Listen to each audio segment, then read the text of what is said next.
ஊழியத்துல கர்த்தர் எனக்கு கற்றுக் கொடுத்த பாடமே அதான். நீ ஊழியம் செய்யறதுக்கு லாயக்குள்ளவனா மாறணும் அப்படின்னா ஃபர்ஸ்ட் நீ தனியா நில்லு.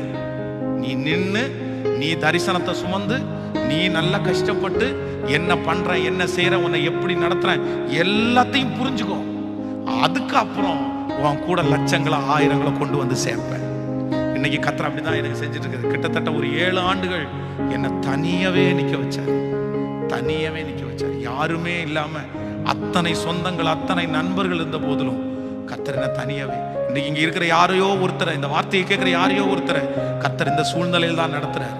தேவ பிள்ளையே, தனிமையில நிக்கிறத குறித்து மட்டும் சோர்ந்தே போகாத.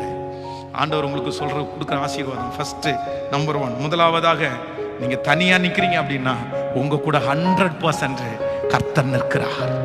ஆமென் சொல்லுங்கள். அல்லேலூயா. மோசேக்கு விரோதமாய் பேசும்போது ஆண்டவரே எழும்பு வழக்காடுகிறார். என் பையன் தனியா நினைச்சிடாத, நான் என் பையன் கூட இருக்கிறேன், அவனுக்காக நான் யுத்தம் பண்ணுவேன், அவனுக்காக நான் வழக்காடுவேன்னு கர்த்தர் எழும்பி நிற்கிறார். ஸோ நீங்க தனியா இருக்கும்போது நம்பர் 1 கர்த்தர் உங்களோட இருக்கிறார். நம்பர் 2, ரெண்டாவது, நீங்கள் தனியா நிற்கும் போது யாருமே உங்களை காயப்படுத்தவே முடியாது. யாரும் உங்களை சோர்ந்து போக பண்ண முடியாது. நீங்க தனியா நிக்கலன்னா தான், கூட்டத்தோட இருந்தா தான் அவங்க நம்மளை சோர்ந்து போக பண்ணுவார்கள். நம்பர் 3, நீங்க தனியா நின்னாதான் உங்களுக்கு ஒரு முழுமையான ஆசீர்வாதத்தை கர்த்தர் உங்களுக்கு தருவார். ஹல்லேலூயா. ஒரு சின்ன பிசினஸ் ஒன்று ஆரம்பிங்க. இன்வெஸ்ட்மெண்ட் இல்லாத ஒரு சின்ன பிசினஸ் ஆரம்பிங்க. இன்வெஸ்ட்மெண்ட்டே இருக்கக்கூடாது. நீங்க பணத்தை செலவு பண்ணக்கூடாது. கடன் வாங்கி தொழில் ஆரம்பிக்க கூடாது. நீங்க ஒரு சின்ன உங்களுடைய சரீர உழைப்பு, உங்களுடைய கர்த்தர் கொடுத்த ஞானத்தினால ஒரு சின்ன பிசினஸ், ₹1 பிசினஸ் ஆரம்பிங்க. ஒரு நாள்ல உங்களுக்கு ₹1 லாபம் வரட்டும், இல்லைன்னா ஒரு மாசத்துல உங்களுக்கு ₹100 லாபம் வரட்டும். அந்த மாதிரி ஒரு பிசினஸ் இப்ப துவங்குங்க. ஜெபம் பண்ணுங்க, அதை டெவலப் பண்ணுங்க, அதை நம்முடைய தேசத்துக்கு தகுந்த மாதிரி அதை மோட்டிவேட் பண்ணி அப்படியே நல்ல அழகா கொண்டு போங்க. நான் சொல்றேன், கர்த்தர் கை உங்களுடைய கையோட இருக்கும்.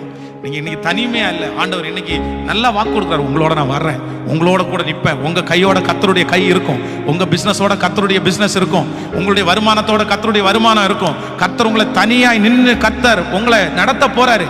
உன்னை அதுக்காக தான் வேறு பிரிச்சேன், அதற்காகத்தான் உன்னை குடும்பத்திலிருந்து இன்னைக்கு வரைக்கும் எத்தனை பேரையோ நீ தேடி போற, எத்தனை பேரையோ சார்ந்து போற. ஆனா நீ திரும்பி பார், ஒருத்தர் கூட உன் கூட நிக்கல, ஒருத்தர் கூட உன்னை கூட இந்த பிரயாணத்துல வரல. எல்லாரும் பாதி வழியில போயிட்டாங்க.